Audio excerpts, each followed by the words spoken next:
Today I'll be teaching you guys the little I know about perspectives and camera movements. On a blank canvas on flipaclip, I'll show you some of the tricks I apply when I need to think of dynamic camera angles or perspectives. This is a style I call the grid line positioning. Basically, I draw grid lines and use them as the ground. It helps me position my character dynamically. The skill basically involves a good understanding on how grid lines work in art generally. I would suggest you take out some time to draw and practice different grid positioning. So this right here is an example of how you can get dynamic camera angles using this method. Right after drawing the grid lines for a guide on the camera angle, I draw the character with respect to the positioning. To do this, lower the opacity of the first layer, then draw the character on the layer above it. Now you can position the character however you like with respect to the grid background. You can try out different poses too until you find a one you like. Watch how I can place the stickman in various poses I want. This is one of the ways I achieve that. I hope that was easy enough for you to understand. Well, here's some more examples of the grid positioning method, just to make sure you understand. As I said earlier, first I draw the grid background, then add the character above it. Now this is another angle of a character drawn with the grid positioning method. Might not be the best character drawing, but you get the point. Let me show you a last example using the grid positioning method. I'll first draw the grid background, then add the character on it. You should have caught on to the trick by now. Once the grid background has been drawn, reduce the opacity and on a layer above it, draw the character.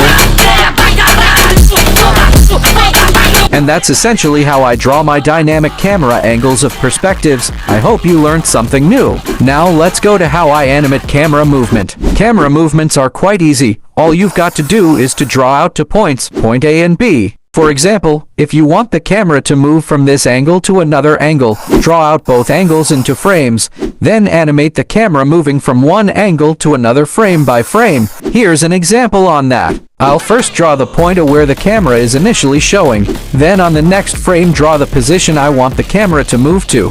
We'll call that point B.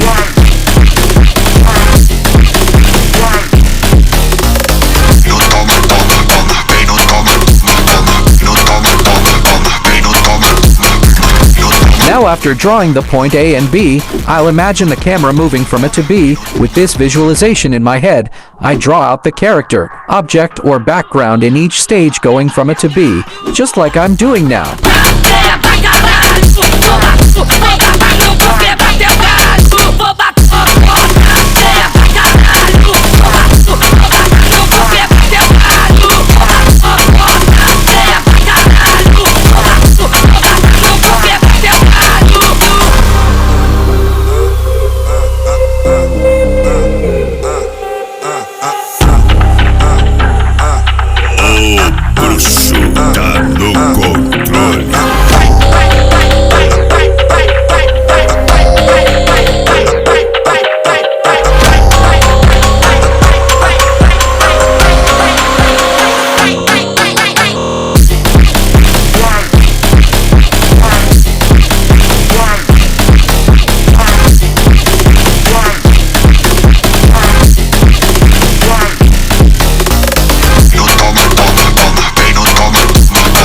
After that's done, you should have successfully animated a camera movement.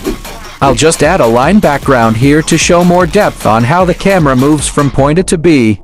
Seems like we're done. I hope you learned how to animate dynamic camera movement and angles from this video.